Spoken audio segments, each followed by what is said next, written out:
The story begins in a prison in Siberia, where dozens of German soldiers stand in a line. After World War II ended, Russia captured many German soldiers and forced them to work day and night in coal mines. The prison security was minimal, yet no one ever tried to escape, because the prison was surrounded by endless snow and was located about 14,000 kilometers away from the nearest human settlement. Even if someone managed to escape, the freezing Siberian cold would surely kill them. The prison was built in the middle of an icy wasteland stretching thousands of kilometers in every direction, making escape nearly impossible. But among the prisoners, there was one man with a sharp mind who desperately wanted to return to his wife and daughter. His name was Clemens Forel, and he had been sentenced to 25 years in this prison. Clemens couldn't bear the thought of spending half his life behind these frozen walls. He was determined to escape, no matter what it took. Luckily, one day he found his chance. He hid inside a coal transport train and managed to get out of the prison. When Clemens looked up at the open sky and saw the stars, his heart filled with joy. But that joy didn't last long. After a short distance, the train stopped. When Clemens peeked outside, a Russian soldier was standing right in front of him with a rifle pointed at his head. Unfortunately, he was caught, and as punishment for escaping, he was locked inside an open-air cell.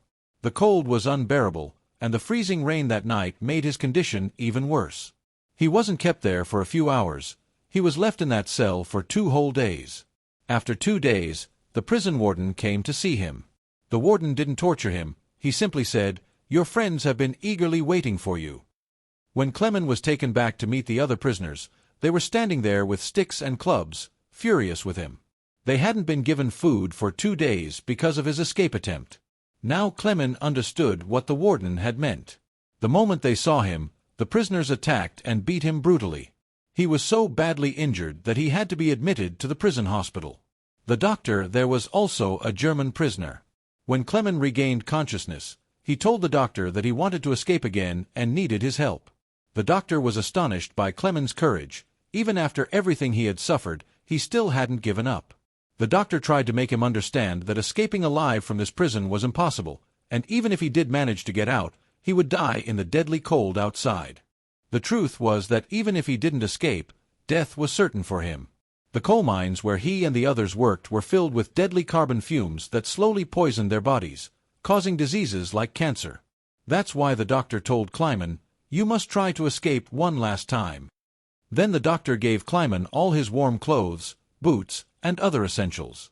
He also told him that the Russian soldiers usually hid their food near the railway tracks. Along with that, he handed Clemens a gun for his protection. The doctor had been gathering all this equipment for himself, planning to escape someday, but a week earlier, he found out he had cancer and wouldn't live longer than a month. Before Clemens left, the doctor handed him a small lunchbox and said, "If you survive, please take this to my family and tell them I'm no longer alive." That night, under the cover of darkness, Clemens escaped again. But this time, instead of jumping onto a train, he decided to travel on foot. He kept walking all night and into the morning, afraid that Russian soldiers might catch him. When the warden discovered his escape, he went straight to question the doctor. But before he arrived, the doctor had taken his own life, knowing that the warden would torture him to death for helping Clemens. The warden then ordered his men to search for Clemens and bring him back alive. For days they looked, but he was nowhere to be found. Luckily, heavy snowfall had begun, erasing his footprints and making it nearly impossible to track him. Everyone assumed he had frozen to death, but the warden refused to believe it. He knew Clemens was strong and wouldn't give up easily, so he continued the search. Meanwhile, Clemens kept moving forward through blizzards and bone-chilling winds. On the 9th day after his escape, he heard dogs barking. When he turned around, he saw a sled approaching. Before he could react, it came close, and then he suddenly woke up. It was only a dream. Clemens had been walking for 9 straight days. His food was gone, and his strength was fading. Still, he refused to quit. After several more days, his body finally gave in, and he collapsed from hunger. Hours later, he regained consciousness and heard a strange noise nearby, a seal. His eyes lit up with hope. He pulled out his gun and aimed, but his weak hands missed the shot. The seal fled.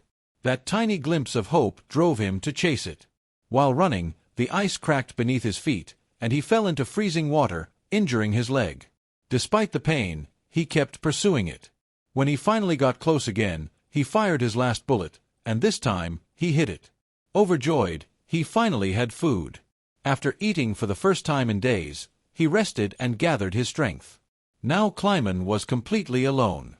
Surrounded by endless snow, he started talking to himself to stay sane, repeating positive words to keep his spirit alive. He constantly checked his compass to avoid losing his direction in the blinding white landscape. Days turned into weeks, and after 2 long months, he finally saw a small tree in the distance. Seeing that tree felt like finding treasure. He ran to it and hugged it tightly. It meant he had crossed the endless snowfield and reached the edge of a forest. As he walked further, the snow began to thin out, and soon, he entered the woods. He gathered wood, built a fire, and for the first time in months, slept peacefully. But whether the next morning would bring peace or danger, no one knew. Meanwhile, the warden still hadn't given up.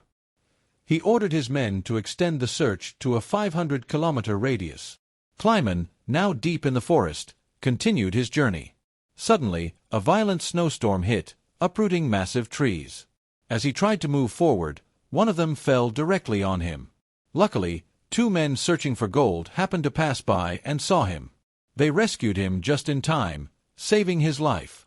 The 3 of them traveled together for several days until they finally reached the edge of the icy region.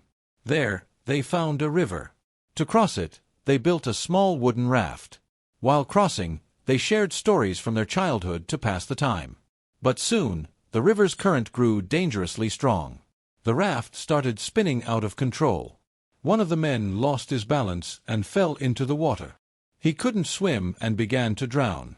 Without hesitation, Clemens jumped in and pulled him to safety. Their third companion, however, didn't help.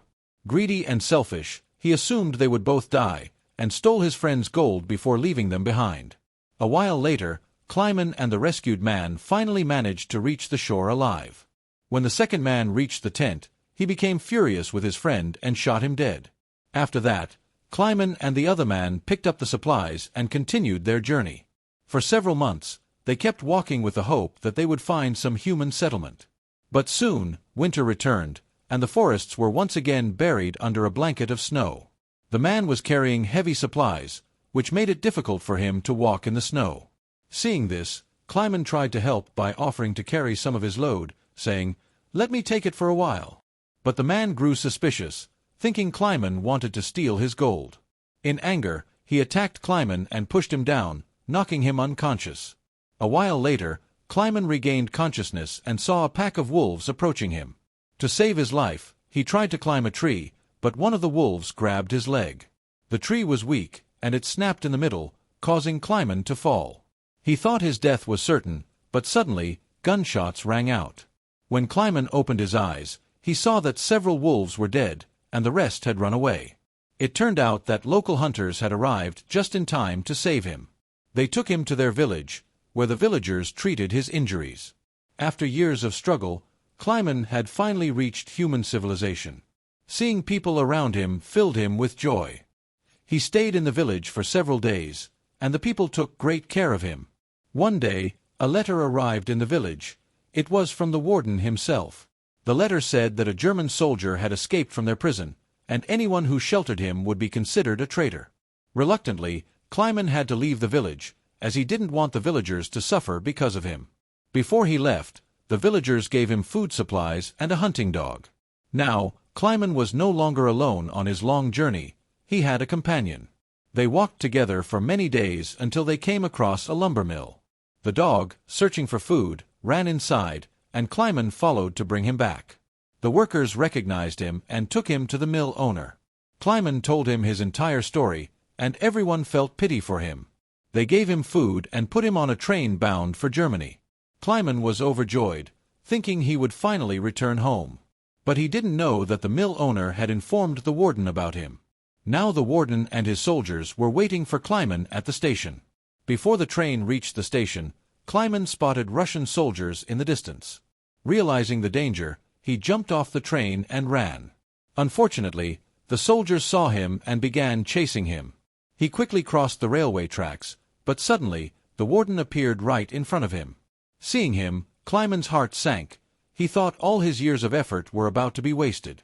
Before the warden could arrest him, Clemen's dog attacked the warden and bit him, giving Clemen a chance to escape once again. He ran with all his strength, but soon he heard gunshots. When he looked back, he saw his dog lying dead. This broke Clemen's heart, but he didn't stop running. He climbed onto a bridge and leapt onto a passing train below, escaping once again from the warden's grasp. Days passed, and Clemen continued his journey, slowly moving forward. Eventually, the year 1952 arrived. 7 years had passed since he had escaped prison. He was now in Central Asia, wandering through a village fair. He saw all kinds of food and delicacies, and though he was hungry, he had no money. He sighed and walked away, but then he noticed 2 girls selling pancakes. Clemen longed for one, but had not a single coin. Feeling pity for him, one of the girls broke off a piece of pancake and offered it to him. Clemen was touched, thanked the girls, and ate it. A rich man nearby noticed the scene and followed Clemen to a church. This man had once been a prisoner himself, so instead of turning Clemen in, he decided to help him. He took Clemen to his home, where, for the first time in years, Clemen shaved and looked like his old self again. The man then gave him a new passport so he could cross the Russian border into Germany. Clemen was deeply grateful. Before leaving, he thanked the man and set off toward the Russian-German border. Weeks later, he finally reached the border and showed his passport to a Russian guard. He feared that the guard might recognize him or realize the passport was fake, but luckily, nothing happened. The guard allowed him to pass. Clemen was so overjoyed that he couldn't hold back his laughter. He reached the bridge that separated Russia from Germany. As he crossed halfway, a bright light flashed in his eyes. When he opened them, he saw the warden standing before him. Looking back, he realized he was still on Russian soil. The warden could still arrest him.